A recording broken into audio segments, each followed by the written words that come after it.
It is about 5 p.m. on Thursday, and in 24 hours, my friends arrive for a weekend of Star Wars Legion shenanigans. But there's only one problem. I was supposed to have my army done, and so far I've only painted 2 characters. I don't know why I do this to myself. There's definitely something wrong in my head. I'm gonna paint as fast as I can over the next 24 hours to finish as much as possible, with the goal being to finish this entire army. I don't know where you get your delusions, laser brain. Will I finish on time, or will friendships be torn asunder due to my inability to plan? Let's get after it, bud! Okay, my first strategy to paint this army faster is just to make the army smaller. But the original list that I got was around 36 models, which is basically the same size as my full A Song of Ice and Fire army. My friend who made me the list wanted me to have a competitive list, so he gave me a lot of models with a lot of activations, but I just actually thought it'd be better if we just made it smaller. We also subbed in Eden Versio, a model I already had painted, so I could paint one less character. That means I had to crack out Eden Versio's old sprue that I had stashed away somewhere and get that little robot assembled and figure out a creative way to have him floating over a base, because I didn't want to use a flight stand. So I found a 3D printed crate and carved a little foot slot into it and glued his foot in there, and that looked pretty good. Next, I want to start on the Stormtroopers, but first they're too dark to just start highlighting with the same tan color that I used in my last video for my commander. So I basically base coated them again with a dark brown, tannish color. Ideally, I would have just primed in this color, but I didn't have it on hand.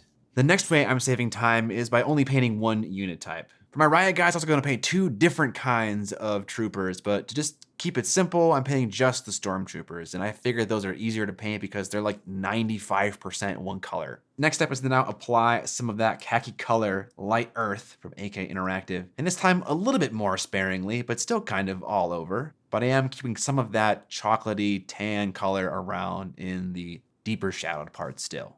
I also turned my PSI down a little bit so I can get a little bit closer to the model. I also diluted my paint a little bit more so that I could shoot at a lower PSI and not get a ton of grain.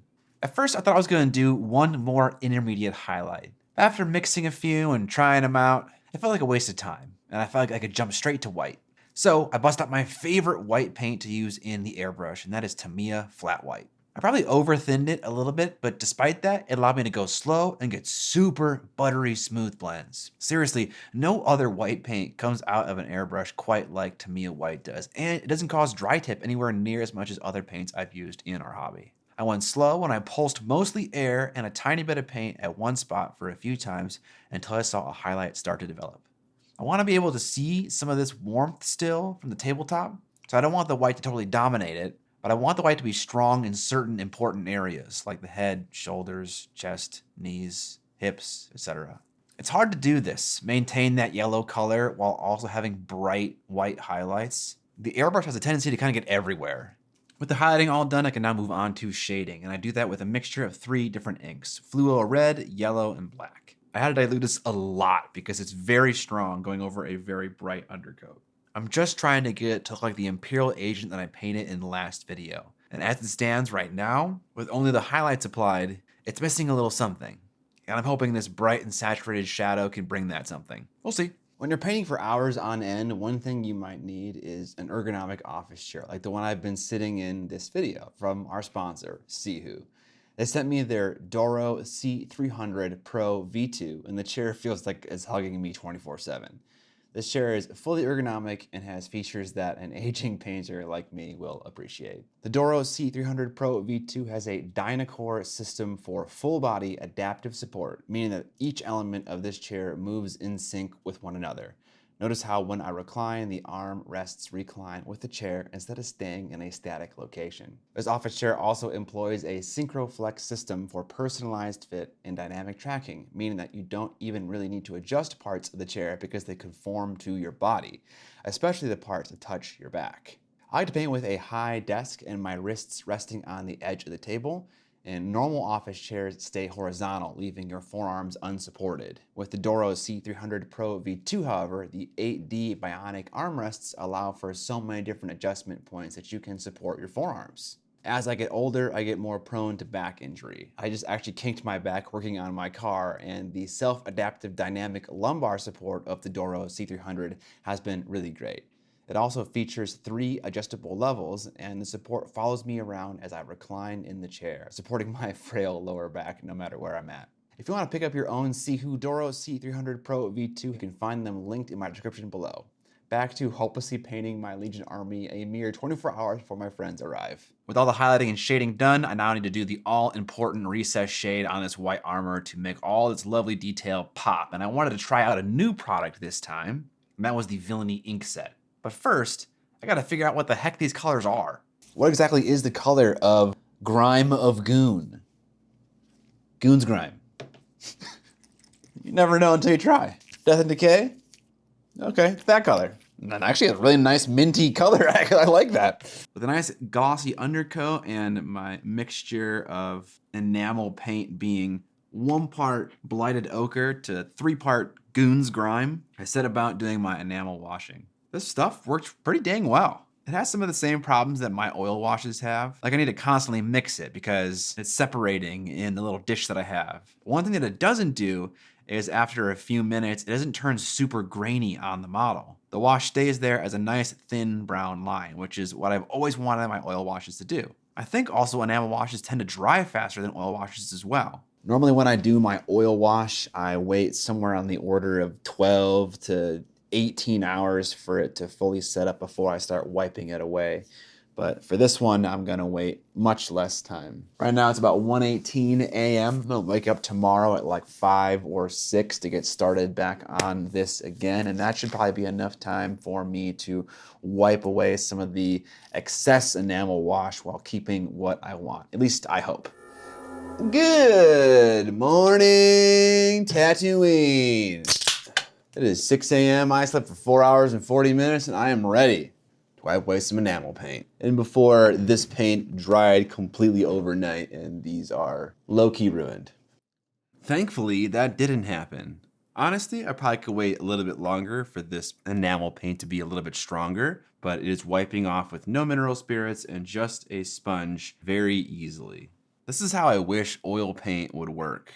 No grain at all in the drying, and I can work with it hours sooner than if it were an oil paint. These Stormtroopers are looking really good for how much time I've put into these minis so far. Really happy with this stuff. And with all the unwanted enamel wash wiped away, I could seal in my fate with some matte finish. Because my initial undercoat here is a lighter undercoat, I can leverage transparent products like Army Painter Speed Paint to paint a lot of my smaller black details in just one coat. So with a mixture of Grim Black, some Speed Paint Medium, and a little bit of water to loosen it and help the capillary action, I'm able to paint a lot of the joint and weapon and strap details on these Stormtroopers. However, some details are so small that it doesn't make any sense to use the Speed Paint to paint them, and I paint them with just a normal black paint. And then with a variety of edge highlights, I crisp up a lot of the white armor where there were some enamel mistakes and just give more definition to certain areas that really need it, like the shoulders and the face and the chest. I'm not edge highlighting everything, just the important things that you can see. All right, about my 24-hour time limit. There's something developing. My friend Scott is not much of a hobbyist. He commissions every single model that he pretty much games with, and this weekend is no different. The person that painted his stuff was supposed to ship the models here, but instead shipped the models to his house.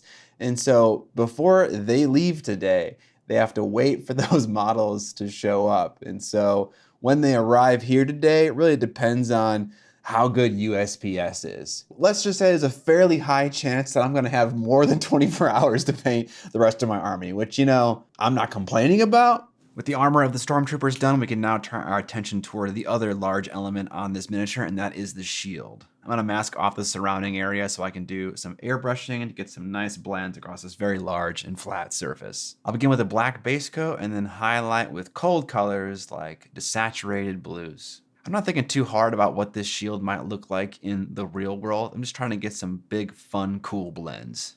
With all my masking putty removed, I could then edge highlight all the nice angular corners and edges of these shields.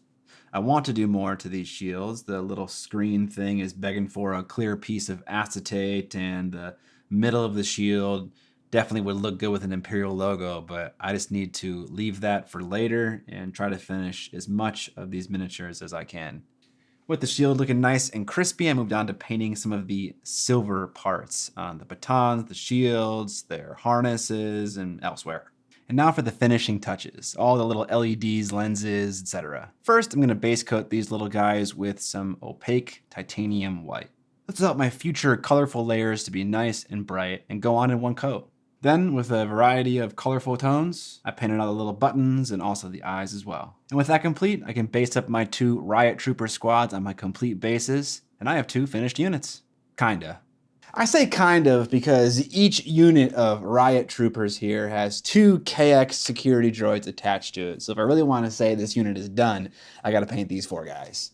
So, let's paint these 4 guys. Let's get on it. That's a thing people say.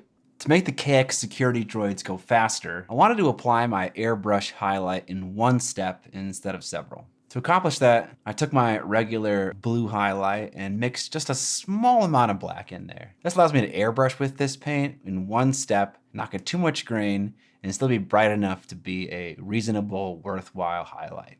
I'm kind of applying highlights somewhat randomly. This is a big glossy black robot, so it's gonna have a lot of bizarre reflections on it based on what's in the environment. I still am thinking about the shapes on the miniature, but more so I wanna create interesting transitions across this large black figure. Then, with some heavily diluted black ink, I try to cover up some of the airbrush grain and also pare back some of the blue that got a little too crazy. Remember when I said there was a possibility that USPS would betray my friends, giving me more time to paint my army?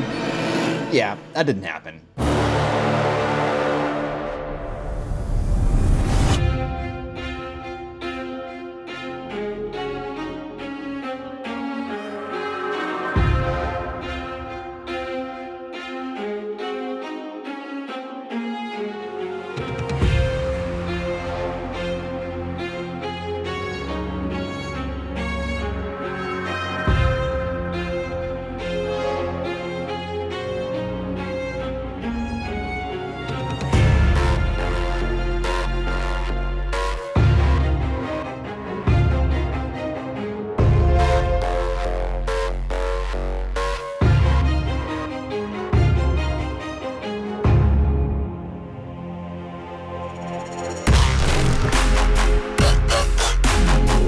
I didn't complete my goal of painting my army in 24 hours. I've altered the deal. Pray I do not alter it further. But I did finish 2 4-man Riot Trooper squads, and I love the way they look, as well as Eden Versio's secret droid that I used as a bit of an experiment to dial in my glossy black look. Altogether, my little Legion army is coming together, and I love the way it looks.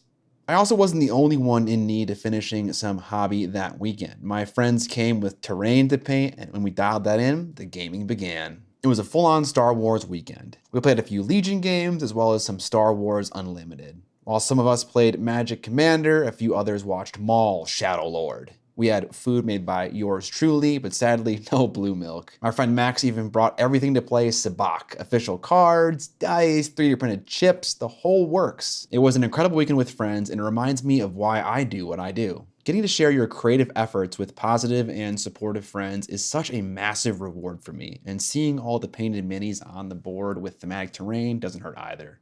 Earlier, I made a joke about how my friendships be ruined by me not finishing this army. And while that was a joke, I'm sure a lot of you can relate to the very real feelings of not finishing something that you committed to. It's nice to be reminded of the fact that while you may have exaggerated negative thoughts in your head, they often don't come to pass. I'm painting plastic toy soldiers after all, not curing cancer. That being said, this army is not done, and I will not rest until it is complete. Next video that comes out on the Miniac channel, this army is getting done. And after playing the game a little bit, I got some ideas about how to zhuzh up this list so that I can bring the full Imperial might to bear. You may fire when ready. If you guys like seeing me work on Star Wars Legion, make sure to check out the last 2 videos in this series where I'm working on painting up this army. I'll have a few of them linked at the end of the video and also down in the description below.